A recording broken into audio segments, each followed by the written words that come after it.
Namaskaram, Bhagavad Gita, 3rd chapter, Karma Yoga, 3rd sloka.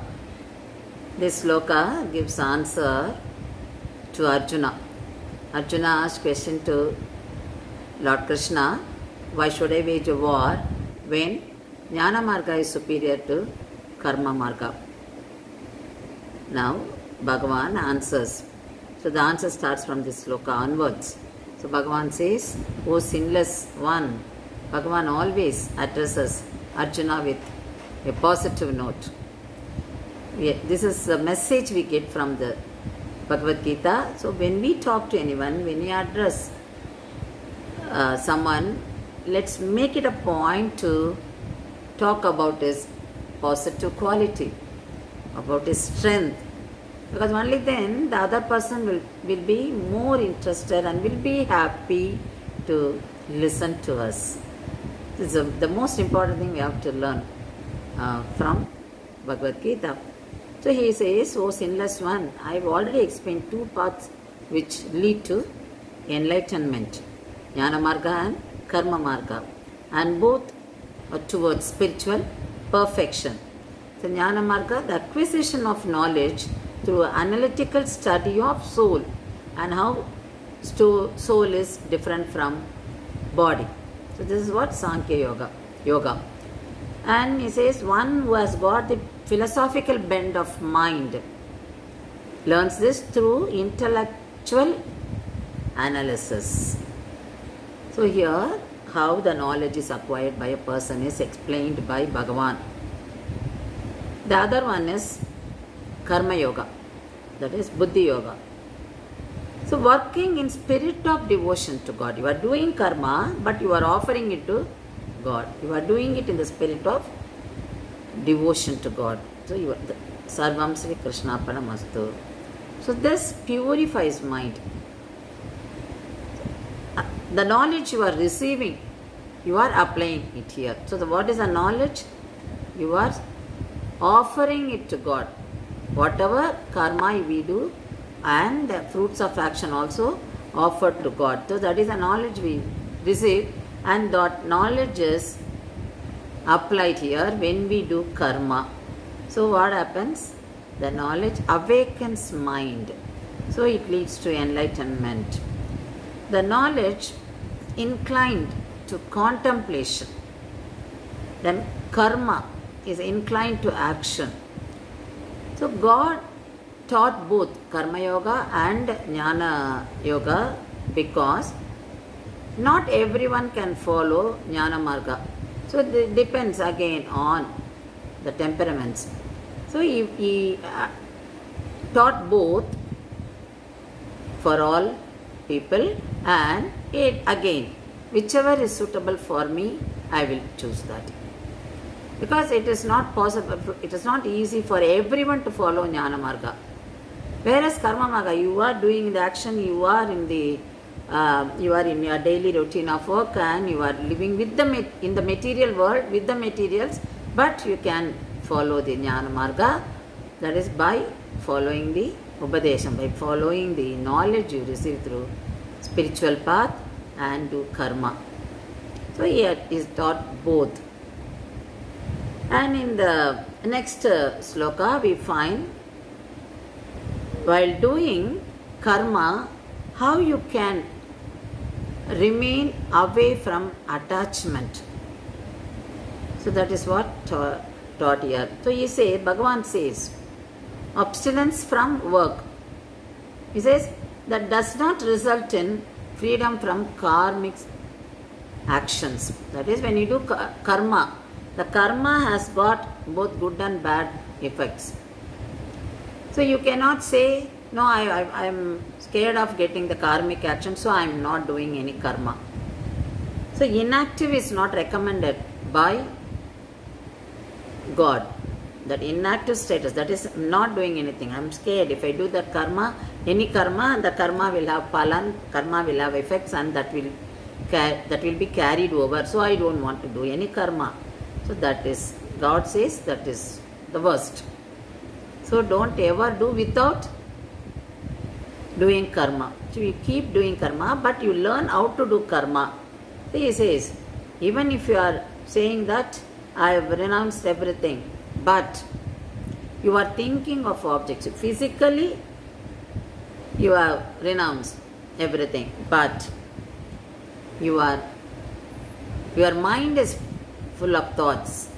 So that is not good. So he says, you will not become a jnana yogi, because your mind think of that, and those thoughts keep coming, and those thoughts will not allow you to concentrate on God continuously, peacefully. So you are not a jnani. That is a definition, because that even thoughts are considered as actions. So God says there should not be thoughts at all about material world once you take up jnana marga. So here the advice is, Arjuna has to wage war, that is Swadharma. Now he cannot be running away from battlefield and go as jnani. He is a Kshatriya. How can he become a jnani at this point of time? So he cannot be going away without doing his Swadharma. So he has to do his Swadharma. So he cannot, at that moment he cannot become a jnani. So that is what he is emphasizing. So even if the jnanis, if they have the thoughts, those thoughts are also like karmas, and those thoughts will also create that karmic actions, and there will be effects of that also. So that will affect them. So it is not enough if you physically renounce everything. You should be mentally also be free from all the thoughts. You should not have anything in your thought. There should not be any material thoughts in your mind. So he is saying that jnani should be like this, because the repeated thoughts will lead to stress, fear, hatred and other negative qualities. So he is stressing upon it. Realized knowledge will not appear in impure heart by physical renunciation. So action is necessary for Sankhya Yoga. The thing is, the proportion of the thoughts, the actions vary from these two. So here you find, when a sannyasi is doing his karma, he has to do his karma because he has to do his routine. He has to eat, he has to drink water, and he has to do that routine work. So he needs food, he needs water, but he should not be attached to that water, he should not be attached to that place where he stays, and he should not be attached to the food what he eats. So without getting attached to all that, he should do his karma. He cannot be without doing karma, because he has to live. So there he is doing karma, but the karma should be done without getting attached to that. So he is making that point very clear. So there you find the proportion only varies between karma yogi and jnana yogi. Karma yogi will be doing more of karma, but following the norms. Following the norms. I am not the doer, and I am not attached to the karma, and I do not expect the fruits of action. Here jnani renounces everything and he does karma, but very less karma, and that karma without getting attached to that. So he is making it very clear again. He has already explained, but now he is making it very clear, and from the next sloka onwards he will go deeper on this topic. He will explain more on karma yoga. So there is a reference from Ubaya Bharati's life. Ubaya Bharati was wife of Mandana Mishra, and once Mandana Mishra and Adi Shankara had debate. Mandana Mishra was a great scholar, Vedic scholar. So Adi Shankara wanted to have debate with him, because the debate to learn more, to exchange their ideas. And Adi Shankara asked Ubaya Bharati to be the judge. And she was also a great scholar. And she judged. And she said, the winner is Adi Shankara. And she explained where Mandana Mishra went wrong and why he lost in that. And as per the agreement, Mandana Mishra had to go to the forest. He had to lead a life of sannyasi. And Ubay Bharati said, yes, I will also come with you, because she is very philosophical person. So she said, no, I will also come with you. So both of them went to the forest region in Himalayas and started living in a hermit. And one day when she was going with other women to the river to have her morning routine, and she used to teach the other people in the forest. She was such a person who spread knowledge. And Ubay Bharati was telling others when she saw a Brahmanyani, she said, was telling her women who were all with her, she said, this Jnani has got one defect. And she went off. The Jnani heard it. And what they found was the Jnani had his head on the pot, earthen pot. And Jnani used to do that for days together. He used to keep the pot, and he keeps his head on the pot because he was very possessive about that. And that pot was used to store water. And that was noticed by Ubay Bharati, so she mentioned that. And she went, by the time she came back, the Brahmanyani also heard it, and he was very angry why this lady passed this comment. So while they were coming back, Jnani saw them and he dropped the pot and broke it. Then Ubay Bharati said, earlier I thought Brahmanyani has got only one defect. Now I found out two defects. The defects are Ahankara and Abhimana, attachment and ego. Because he was attached to that part, he used to keep it. He kept his head on that because he didn't want to miss it. But now I found he has got ego also, because he is not ready to accept that. So he broke the pot. Then and she passed that comment and she went off, and the Jnani contemplated on that and he realized, yes, he got both the qualities, and yes, he realized that now I am not fit to be a Jnani, because these two qualities should not be within me.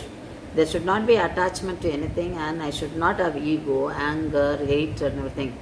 Yes, I should remove all that, and realized, and he lived without all that thereafter.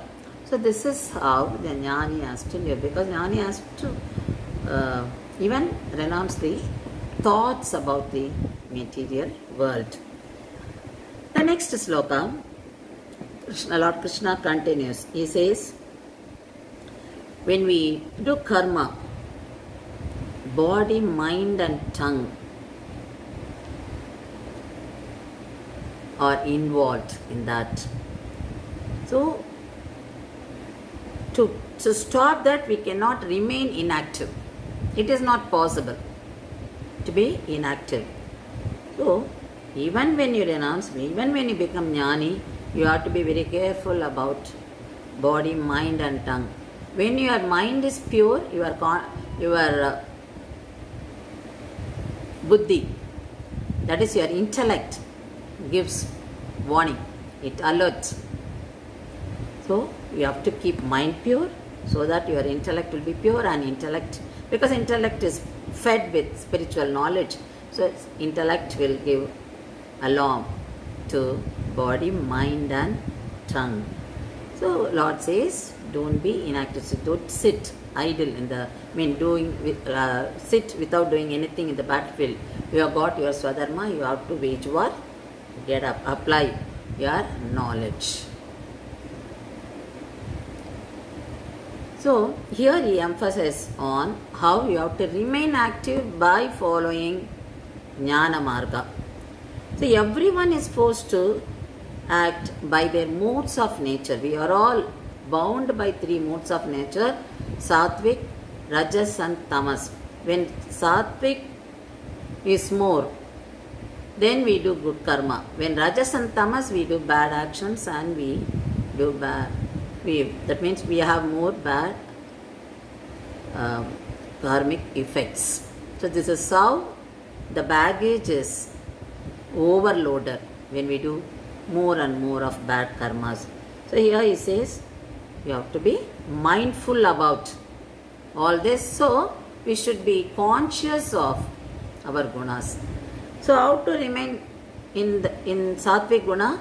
By following the scriptures, by following the advice of elders, by listening to the elders, by listening to the Upanyasas. So you get the spiritual knowledge and you get the values and you follow that and you remain in Sattvic Guna. So you do get into that and develop the good knowledge so that your intellect will be pure. And it is not enough if you say, I will be quiet or I will be inactive. That will not be recommended. That is not good. And that is not possible also. Because everyone does. Even sannyasi does his karma. He has to do for living. For day-to-day life he has to do. So everyone does karma. So Jnana Marga, those who are following Jnana Marga also doing karma, but how do they do karma? By following the norms, like I am not the doer, I am not attached to the karma and I do not expect any fruits of action. So this is how we have. So we are all living in the family, we are all in the material world, but we can also be like yogi by applying that knowledge while doing the karma. So this is how we should do our day-to-day life activities.